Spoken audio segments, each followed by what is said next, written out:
He's more at peace with himself. He's beginning to realize that he hasn't been totally shortchanged in his duel with Babe Ruth.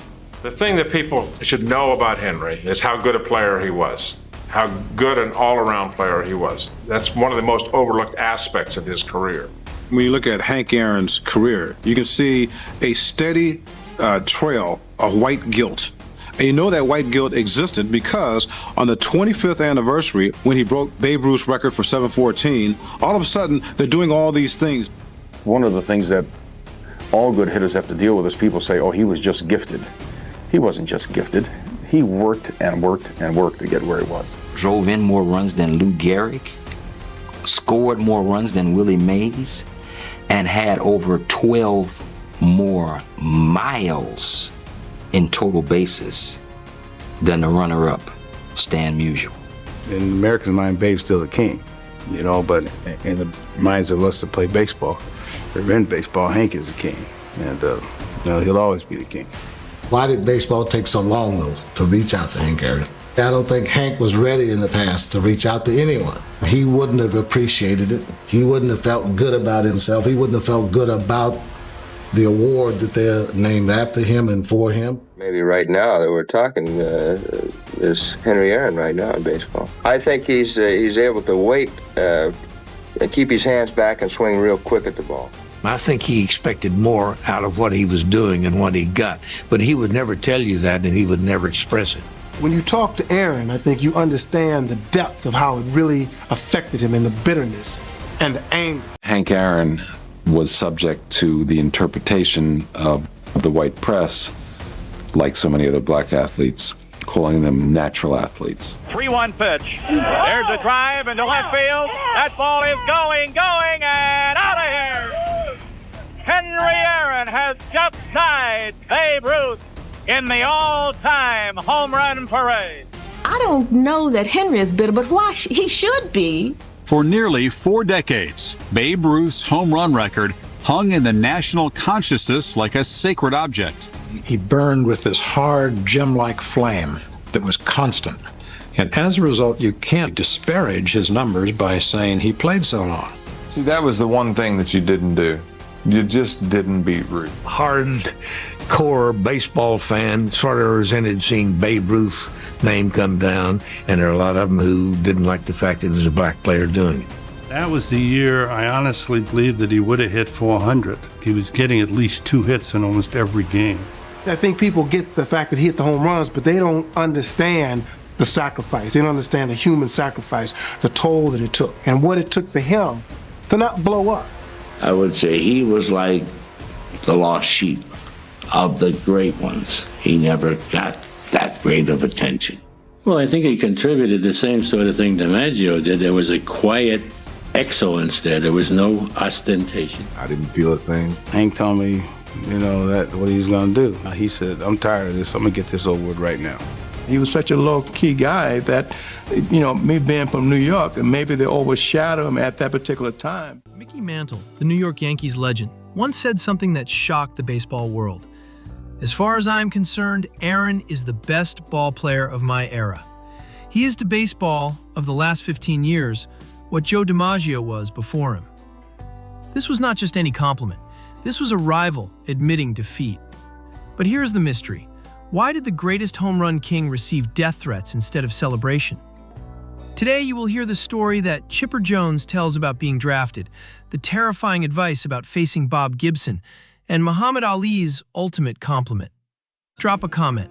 Who is on your Mount Rushmore of baseball? Let us start where legends are born. Mickey Mantle did not give compliments easily. He was a New York Yankees superstar, a 3-time most valuable player, and a World Series champion. When he spoke those words in 1970 to Baseball Digest, it shocked people. He said Aaron was to baseball what Joe DiMaggio had been before him. Then Mantle added something that revealed a painful truth. Hank Aaron has never received the credit he is due. Why did Mantle say this? Aaron played in Milwaukee and Atlanta, not the massive New York market. He was not flashy like Willie Mays. He was not controversial like Babe Ruth. Aaron was steady excellence instead of spectacular moments. Consider this contrast. Mantle hit 47 home runs in his best single season. Aaron never hit more than 47 in any season. Yet Aaron finished with 755 career home runs, while Mantle had 536. Consistency beat flash every time. Even Pete Rose, known as Charlie Hustle for his relentless work ethic, had to admit Aaron's superiority. Rose once said that Willie Mays could throw better and Hank Aaron could hit more home runs. But Rose had enthusiasm, desire, and hustle. Those were his gifts from God. When Pete Rose, the man who defined hustle, admits someone else had natural superiority, that means something profound. In 2021, after Aaron passed away, Rose said something simple and beautiful. Henry was the type of guy you played against, but pulled for him, because he was such a great guy. Even rivals bowed down to consistency and class. But rivals only saw him from across the field. His teammate saw something else entirely. Eddie Mathews was already an established star when a 20-year-old rookie named Hank Aaron joined the Milwaukee Braves in 1954. Mathews later recalled those early days with warmth. He said that at the start, Hank was not the home run hitter he eventually became. They were both young players with stars in their eyes. What could have been jealousy became something beautiful instead. It became a friendly rivalry. Aaron himself explained their success simply. They were not jealous of each other at all, and that was one reason they were so successful. The numbers tell an incredible story. Together, Mathews and Aaron hit 863 home runs as teammates. That record still stands today.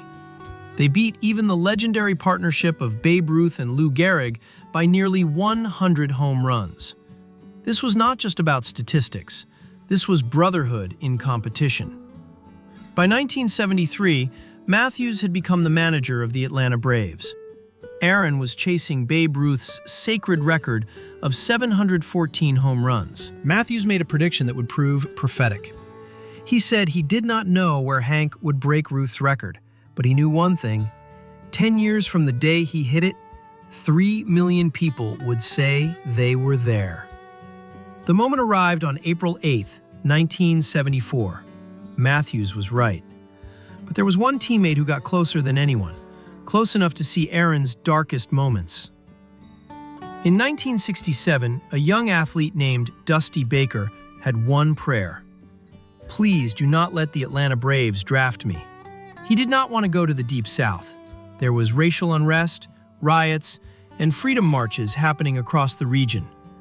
The next morning, he received the call. The Braves had selected him. Baker thought God had not heard his prayer. But something remarkable happened next. Hank Aaron made a promise to Baker's mother. He told her he would take care of her son like his own. And Aaron kept that promise. He made Baker go to church every Sunday. He insisted on proper meals and reasonable bedtimes. For a young man who wanted freedom, it felt strict. Looking back, Baker realized it was the best thing that ever happened to him. But the most powerful lesson came from what Baker found in the trash. During road trips, Aaron would receive letters. Sometimes he would crumple them up and throw them away. When Aaron left the room, Baker would sneak over and read those letters. He was shocked by what he found. They were filled with hatred and threats. Aaron had to maintain 2 hotel rooms on the road. One was for his bodyguard. The other was registered under a different name. This was 1973 and 1974, when Aaron was chasing Ruth's record as a black man in America. Baker learned something profound. If Aaron was strong enough to handle that pressure, then he needed to be strong too. Decades later, Baker still says that Aaron was second only to his father. Aaron did not just teach life lessons. He taught survival tactics against the most terrifying force in baseball. Young Dusty Baker was on a hot streak. He had a 17-game hitting streak going. Then he learned he would face Bob Gibson, the most intimidating pitcher in baseball. Aaron pulled him aside and delivered a warning that Baker would never forget. Aaron told him, "Do not dig in against Bob Gibson. He will knock you down. He would knock down his own grandmother if she dared to challenge him. Do not stare at him. Do not smile at him. Do not talk to him. He does not like it. If you happen to hit a home run, do not run too slow and do not run too fast. If you want to celebrate, get in the tunnel first.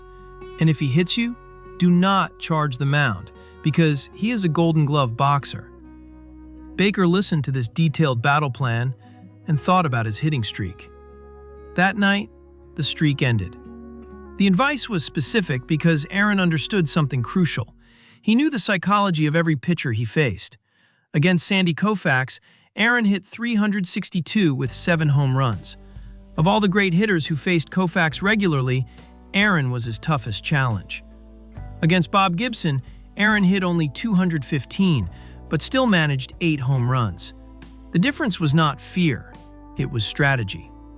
Aaron told Chipper Jones years later that he feared no man when he had a bat in his hand. That mindset, that absolute confidence at the plate, would echo through generations. That philosophy would change one young player's entire career. The year was 1990. The Atlanta Braves held the #1 pick in the Major League Baseball draft. Inside the war room, scouts and executives were split down the middle. Half wanted Todd Van Poppel, a promising pitcher. The other half wanted Chipper Jones, a talented shortstop from Florida. The debate grew heated. Nobody could agree. Then the vote came around to Hank Aaron, who was working as a team executive. The room went silent. Aaron paused. He looked at everyone gathered there. Then he said 5 words that changed baseball history. "You all better draft that Jones boy." When Aaron spoke, people listened. The Braves selected Chipper Jones. Todd Van Poppel went on to have a disappointing career, finishing with a record of 40 wins and 52 losses. Chipper Jones became a Hall of Famer who spent his entire career with the Braves.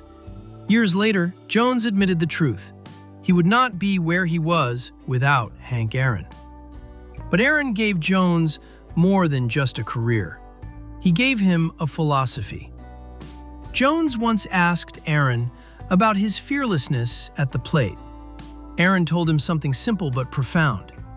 "Chipper, I fear no man when I have a bat in my hand."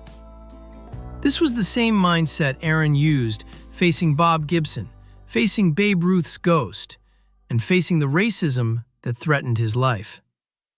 When Aaron passed away in 2021, Jones said that Aaron had every right to be angry, but he never was. He spread his grace on everything and everyone.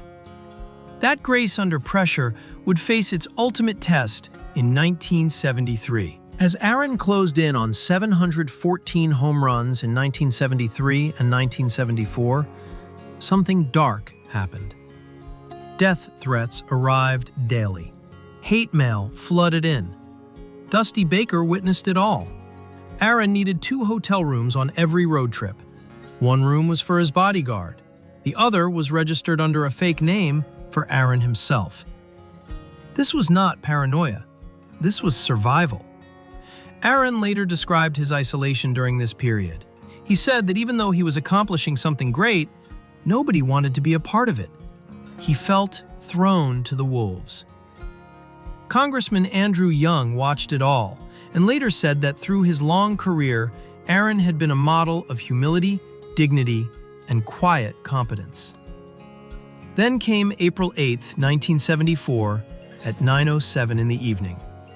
53,775 fans packed the stadium.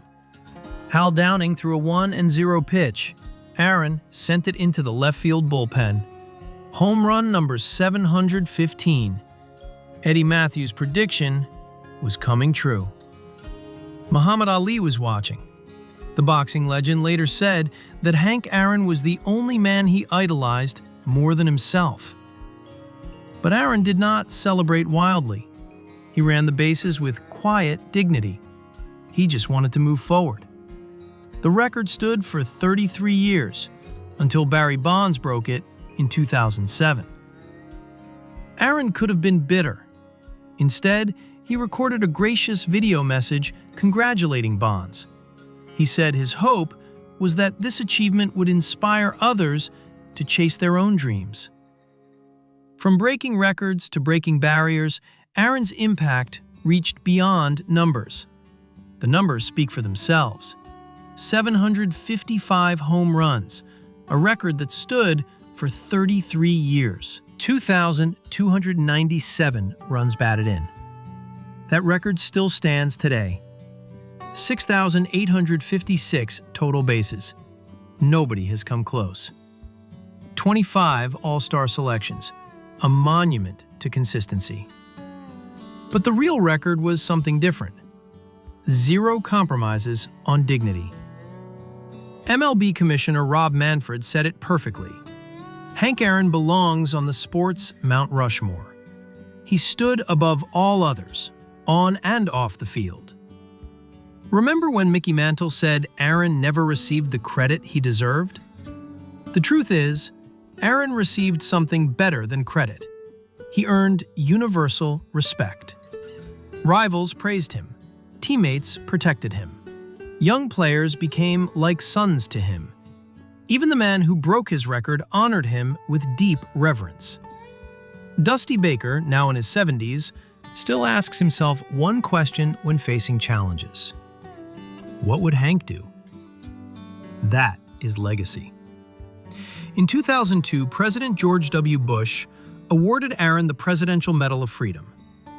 On January 22, 2021, Hank Aaron passed away. But his philosophy lives on. In a sport obsessed with individual glory, Hank Aaron proved something timeless. The greatest power is not in your swing, it is in your character. Share this story with someone who needs to hear about real strength. Comment below.